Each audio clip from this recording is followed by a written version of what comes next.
Kani-kanina lang 36 na bihag ang magkakasunod na pinalaya ng paksyon ng MNLF. Karamihan sa kanila mga estudyante sa isang universidad sa Zamboanga City. Samantala, pinoproblema ngayon sa syudad ang nagkakaubusan ng supply ng mga bilihin.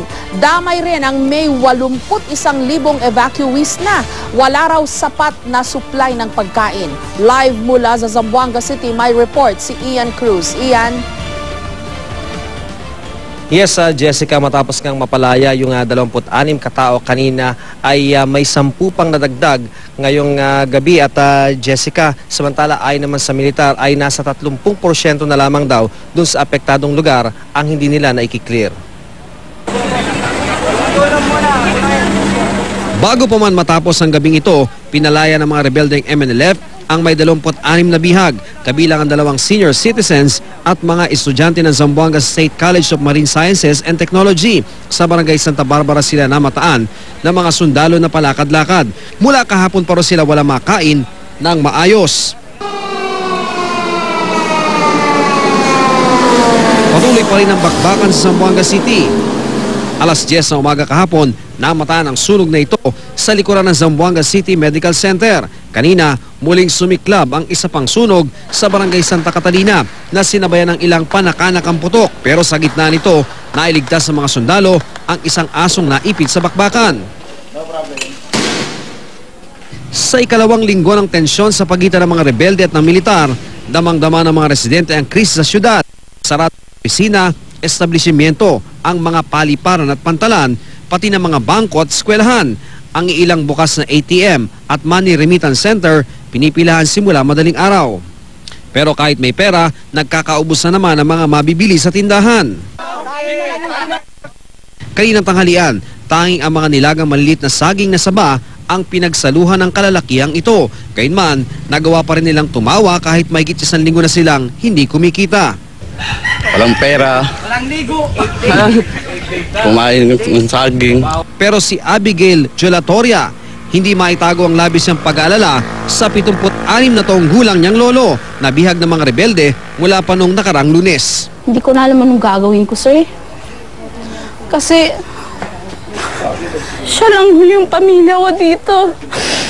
Tsaka wala na po ako, lola.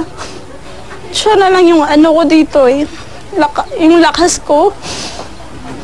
Malayo man sa sentro ng bakbakan, tila hindi pa rin ligtas sa krisis ang may mahigit 80,000 inilikas. Nag-uumapaw man kasi ang relief goods sa gusali ng sangguniang panglungsod, hindi pa rin daw sapat ang supply ng pagkain. Maraming dumating mula sa USAID. Meron ding dumadating din ho mula sa World Food Program. Kaya ang evacuees halos desperadong pumalibot sa dumating na truck na inakala nilang may dalang mga pagkain. Akala namin pagkain. Bakit wala pa kayong pagkain? Meron naman pagkain pero sa haba ng pila mamamatay kami sa pagpipila. Pero maraming sisingit diyan. Si Romadil, lumipas na tanghalian pero hindi pa rin daw siya nakakakuha ng makakain para sa kanyang pamilya. Ito na lang kinakain nyo? Oo, kinakain namin, niluluto yan. Niluto? Gagawin na nga parang pinuto. Parang puto. Yun lang, ang ulam namin isda lang.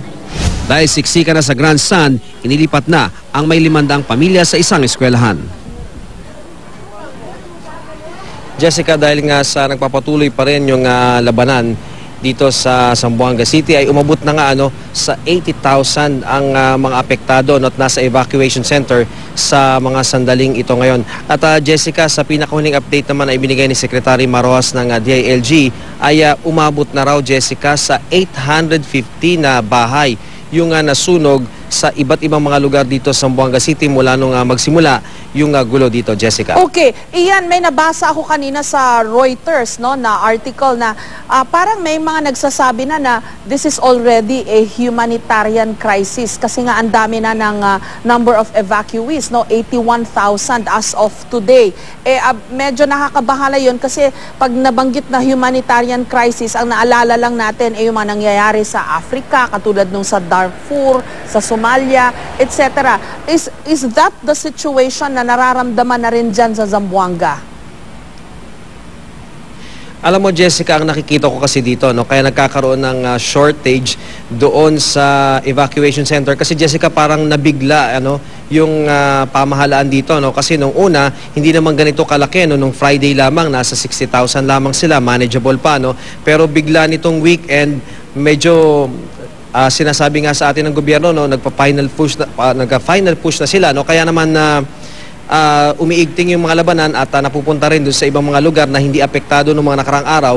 Kaya nadadagdagan, Jessica, no? Pero gaya nga nung nasabi ni Secretary Soliman, nakita na rin natin yung USAID ay nandito na at yung UN ay nagpadala na rin ng pagkain. Kaya naman inaasahan natin na mag-normalize din ang sitwasyon at makaka-cope up itong lungsod ng Zamboanga dito sa kakulangan nila sa araw na ito, Jessica. Okay, may sistema naman sa mga evacuation center, may palikuran, kung wala mang sapat na pagkain, pag dumadating, nakita natin walang maayos na pila, no? Paano kaya yung mga hindi naabutan ng relief goods? Kasi agawan na Paano pa kaya yon, Ian? Jessica, yung pasilidad kasi na yan, lalo na dun sa sports complex ng lugar, may mga pasilidad naman kung saan nga maaaring yung palikuran nga, makapunta sa palikuran yung ating mga kababayan. Pero Jessica, yung sistema, nakikita naman natin talaga, dahil nga sa dami nila, siguro nahihirapan talaga yung mga taga City Hall at yung mga taga DSWD, Jessica, dahil nga sa dami na ng mga tao dito. Pero sa tingin ko naman, Jessica, ginagawa nila ang lahat. Dahil even nga, Jessica, yung mga nabihag o yung mga suspect, yung 59 na MNLF suspect ay nabigyan kanina ng mga pagkain doon sa isang pasilidad na pinagdalhan sa kanila. So, nakikita natin na alam ng gobyerno kung ano yung problema, lalo na ngayon may statistics sila. So, from doon sa stats na yan ay makakapag-adjust na sila and hopefully bukas hanggang sa mga susunod na araw ay mas maging sistematiko yung gagawin nilang pagdidistribute ng relief goods, Jessica. Okay, napansin ko nga rin yun, yung dalawang babae na sinasabi na sniper ng MNLF, bagong bihis na, mukhang binigyan ng damit. No? In any case, maraming salamat at ingat kayo dyan sa Zamboanga, Ian Cruz.